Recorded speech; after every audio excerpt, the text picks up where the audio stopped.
आज हम आपको यूरोपीय कंपनियों के आगमन के बारे में बताएंगे। सबसे पहले भारत में पुर्तगाली आए थे, उसके बाद डच आए थे, फिर अंग्रेज़ आए थे, उसके बाद डेनिश, फ्रेंच और स्वीडिश आए थे। 1453 ईस्वी में तुर्कों ने कुस्तुनतुनिया पर अधिकार कर लिया तथा उन्होंने भारत और यूरोप के बीच में व्यापारिक स्थल मार्गों को अवरुद्ध कर दिया। कहने का मतलब है कि उन्होंने सिल्क मार्ग उस पर अपना कब्जा कर लिया। कुस्तुनतुनिया का पतन 1453 ईस्वी में हो गया था। उसका कहने का मतलब है कि यूरोप और एशिया को तो जो मार्ग था उस पर उन्होंने अधिकार कर लिया। तो यूरोपियंस को दिक्कत आने लगी तो उन्होंने उसका समाधान निकालने के लिए समुद्री मार्गों की खोज की। यूरोपियंस ने नए जलमार्ग खोजने की कोशिश की। स्पेन की रानी इसाबेल, पुर्तगाल के राजा हेनरी द नेविगेटर ने समुद्री यात्राओं को प्रोत्साहन दिया क्योंकि वो सिल्क मार्ग पे तुर्कों का कब्जा था। इसलिए सर्वप्रथम भारत में पुर्तगाली आए। 1487 ईस्वी में बार्थोलोमेओ डियाज ने Cape of Good Hope South America की खोज की। वास्को डी गामा फर्स्ट आया था भारत में, वास्को डी गामा। इसने 1498 ईस्वी में भारत की खोज की तथा यह पश्चिमी तट की कालीगढ़ बंदरगाह तक पहुंचा। कालीगढ़ के जमोरिन ने इसका स्वागत किया। अब्दुल मजीद नामक गुजराती व्यक्ति इसका मार्गदर्शक था। भारत के साथ व्यापार में वास्को डी गामा को 60 गुना फायदा हुआ।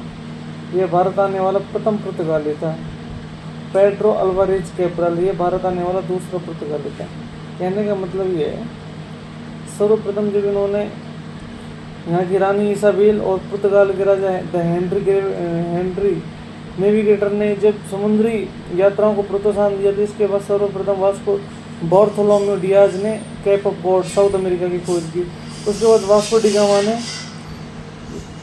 सर्वप्रथम खोज की थी ये इंडिया की। तो ये सबसे पहले केरल के तट पर कालीकट आया। वहाँ पे जमोरिन वहाँ के राजा था, इसने उसको स्वागत किया और एक गुजराती व्यक्ति ने इसका मार्गदर्शक किया था, वो था अब्दुल मजीद। भारत के साथ व्यापार में वो यहाँ से इसने मसालों का व्यापार किया था। उसमें 60 गुना फ़ायदा हुआ। ये भारत आने वाला प्रथम पुर्तगाली था। इसके बाद आया पेड्रो अल्वारेज कैब्रल, ये भारत आने वाला दूसरा पुर्तगाली था। ये 1500 ईस्वी में आया। इसके बाद 1503 ईस्वी में प्रथम पुर्तगाली फैक्ट्री कोचिन में स्थापित की थी। पुर्तगालियों ने जो प्रथम फैक्ट्री थी 1503 में फैक्ट्री कोचिन में स्थापित की थी। फिर इसके बाद फ्रांसीसी डी अल्मोडा भारत में प्रथम गवर्नर जनरल बना, वो 1505 में। इसके बाद अल्फांसो डी अल्बुकर्क, ये भारत में द्वितीय पुर्तगाली गवर्नर था।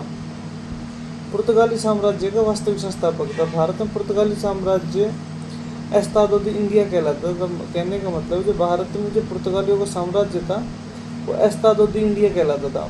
1510 ईस्वी में इसने बीजापुर के राजा यूसुफ आदिल शाह पर आक्रमण किया तो गोवा जीत लिया कृष्णदेव राय की सहायता से। उस टाइम जो विजयनगर का शासक था वो कृष्णदेव राय था, उसकी सहायता से इन्होंने गोवा जीत लिया।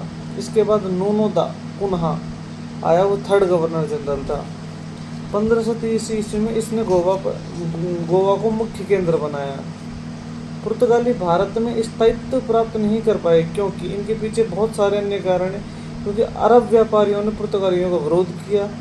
पुर्तगालियों को ब्राज़ील में सोने की खान मिल गई, इस कारण भी नहीं आ पाए। पुर्तगालियों में धार्मिक असहिष्णुता की नीति अपनाई। अल्बुकर्क ने पुर्तगालियों को भारतीय महिलाओं से विवाह हेतु प्रोत्साहित किया। प्रभाव: नीले पानी की नीति, ब्लू वाटर पॉलिसी, अरब सागर पर एकाधिकार कर लिया। तो अरब सागर में किसी भी गतिविधि के लिए पुर्तगालियों ने अनुमति लेनी पड़ती थी। कॉर्टेज: पुर्तगालियों द्वारा जारी किया गया अनुमति पत्र। अरब सागर देखने जाने वाले कॉर्टेज लेना पड़ता था। कॉर्टेज कहने का मतलब पुर्तगालियों द्वारा जारी किया गया अनुमति पत्र था। अरब सागर देखने जाने वाले कॉर्टेज लेना पड़ता था, इसलिए हिंद महासागर में किसी भी गतिविधि के लिए आवश्यक था। आर्मेडा काफिला व्यवस्था, मतलब कहने का मतलब जो आर्मेडा काफिला व्यवस्था का मतलब है कि समुद्र में किसी भी जहाज को जाना है तो उसके लिए पुर्तगाली सहायता देते थे, सुरक्षा देते थे। इसको आर्मेडा काफिला व्यवस्था कहते हैं। भारत में बड़े जहाज़ों का निर्माण शुरू हुआ। इसके बाद 1556 ईस्वी में भारत में प्रथम प्रिंटिंग प्रेस गोवा में स्थापित की गई। भारत में तंबाकू मक्के की खेती प्रारंभ की गई। स्थापत्य कला की गौथिक शैली में प्रारंभ हुआ। स्थापत्य कला की गौथिक शैली का प्रारंभ हुआ। गौथिक शैली में नुकीले मेहराब, ऊंची उठी हुई छतें और बारीक सजावट थी। 1542 ईस्वी में Saint Xavier governor Martin Alfonso D'Souza के साथ पादरी भारत आया था। आज इतना ही।